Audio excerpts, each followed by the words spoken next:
Hi students, good morning. I am Jenny teaching you mathematics. Today we start our first sem mathematics classes. As we discussed earlier, our first module is Foundations and Principles of Logic. In this module, we have to understand the basic concepts about the propositional logic. So let us begin. First, logic. What do you mean by logic? In our daily life, we use the word logic many times. What is the meaning of logic? In simple sense, we can say that the word logic indicates the validity or invalidity of an argument, whether it has any meaning or not. Logic is the study of the principles and methods that distinguishes between a valid and an invalid argument. And this logic has many applications, especially in mathematics and computer science. These rules are used in the design of computer circuits, the construction of computer programs, the verification of the correctness of the programs. That's why we here include the topic logic. Okay, now we are moving to the core part of the session, proposition. What is the definition of proposition?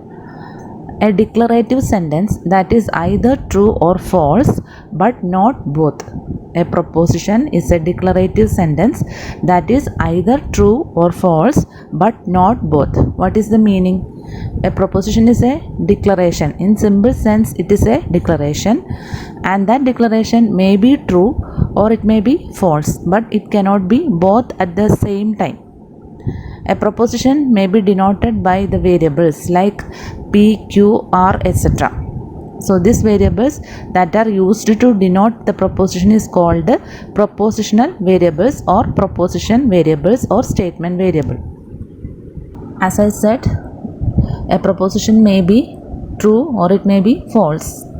That value of the proposition, that is whether it is true or it is false, that value is called the truth value of the proposition. And if a proposition is true, then we can say that the truth value of the proposition is true, and it is denoted by capital letter T or by the number 1. A proposition is false, then we can say that the truth value of that proposition is false, and we denote it by capital letter F or by the number 0. Okay, opinions, interrogative and imperatives are not propositions. We will discuss it later. Now we move on to some statements that are propositions. These are the examples. First one, Beijing is the capital of China. It is a declaration, right? Then what is the truth value of this proposition? It is true. It cannot be true and false at the same time. Beijing is the capital of China is a true statement. So we can say that the first one is a proposition with the truth value T. Second one, 1 plus 2 is equal to 3. 1 plus 0 is equal to 1. 1 plus 2 is equal to 3. These three are mathematical statements. And what about their truth values? 1 plus 2 is equal to 3 has truth value T. 1 plus 0 is equal to 1 has truth value T. 1 plus 2 is equal to 3. It also has truth value T. So these are all propositions. Now what about the next sentence? Every cow has 4 legs. Every cow has 4 legs. It is a declarative sentence and has truth value T. Next, grass is green. It's also a declarative sentence and has truth value T. Last one, there are 4 fingers in a hand. There are 4 fingers in a hand. It is also a declarative sentence. But here we know that there are 5 fingers in our hand. But here it states that there are 4 fingers in a hand. It's also a declaration. But this proposition has a truth value false. So we have the truth value denoted as capital letter F. Now check these statements. First one, sit down. What do you mean by sit down? It is a commanding statement, right? So another name for command is imperative. You just heard this name in the earlier slide. there we told that imperative sentence, interrogative sentence, they cannot be proposition. So sit down is a commanding or it is an imperative sentence, so it is not a proposition. What about the next one? X plus 1 is equal to 2. It is also a statement, but what is the peculiarity of this statement? X plus 1 is equal to 2. What is the truth value of this statement? If x has the value 1, that is if x is equal to 1, then x plus 1 is equal to 2, so it has truth value t. But what happens if x has any other value? That is, if x is not equal to 1, then that statement cannot be correct. That means x plus 1 is a statement which has truth value t and f at the same time, so it does not satisfy the condition of proposition. So the second sentence statement x plus 1 is equal to 2 is not a proposition. Okay, now what about the third statement? Who is there? It is a question. Who is there? It is a question. Another word for questioning statements is interrogative sentence. Imperative sentence, interrogative sentence, it cannot be proposition. So who is there? It is an interrogative sentence, so it cannot be a proposition. And next one, 1 plus 2, that's all. It is not a statement, it is not a complete statement, just 1 plus 2. So that expression we cannot say a truth value, so it's not a proposition. 1 x plus 2 is equal to 3. That also same as the second case. There also a variable x. So as x occupies different values, that last statement also can have truth values t and f, that is both. So that also does not satisfy the conditions of proposition. So these are all not propositions. Now I think the idea of proposition is clear. Now we move on to propositional logic. What do you mean by propositional logic? That is the logic related to proposition. In simple sense, the logic related to proposition. The area of logic that deals with the propositions is called propositional logic. The propositional variables, the variables that represent proposition, that is p, q, r, s, etc. Okay, the today is Friday, it is a proposition. It is a declarative sentence and it has a truth value t or f, not both, so it is a proposition. We can denote it by either p or q or r, s, etc. And the truth values are denoted as t and f.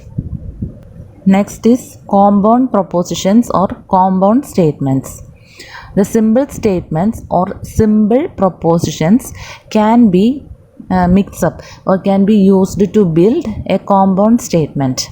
Simple propositions are mixed together or they combine together to form compound propositions or compound statements.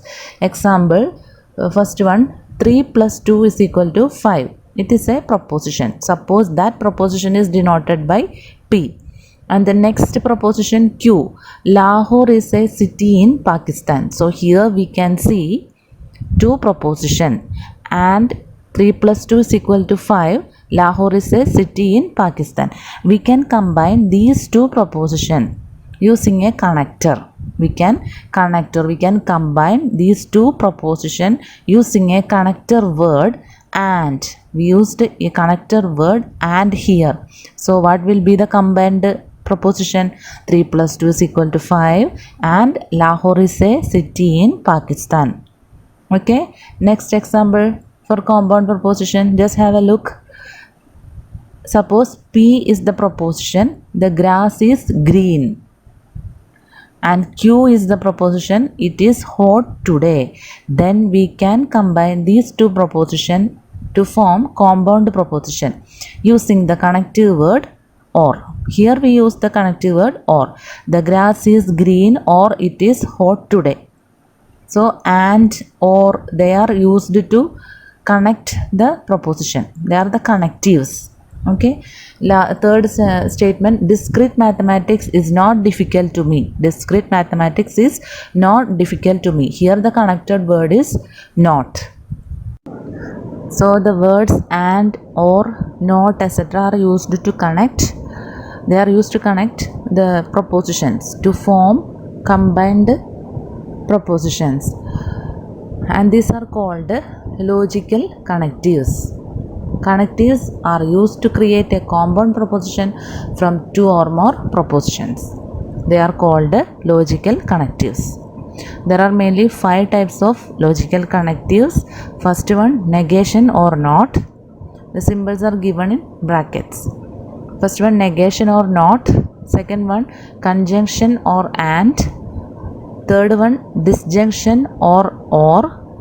Fourth one, implication, denoted by an arrow mark. Last one, fifth one, biconditional, and it is denoted by a double-headed arrow. So these are the main 5 logical connectives. We will study about its truth table in the next classes. So we have to study all this in detail. Negation, conjunction, disjunction, implication, and biconditional. Here a table is given for logical connectives. First one, negation operator, same as not. It is a unary statement. That is, if one sentence or one proposition is given, then we can find its negation. Very easy. Then next one is conjunction operator. Conjunction is similar to and. That is, we need 2 propositions to connect. So it is a binary statement, binary operator. Third one, disjunction operator or. Next one, exclusive or operator. That means or. Implication operator, that is implies. Last one, biconditional operator. It's mean if and only if type of statements or that type of proposition. So these are all about our proposition, and we will discuss all these in detail in the next classes. Okay children, I think all of you understood the class very well. If you have any doubt, you can ask in the interactive session or in the group. Okay, thank you. Have a nice day.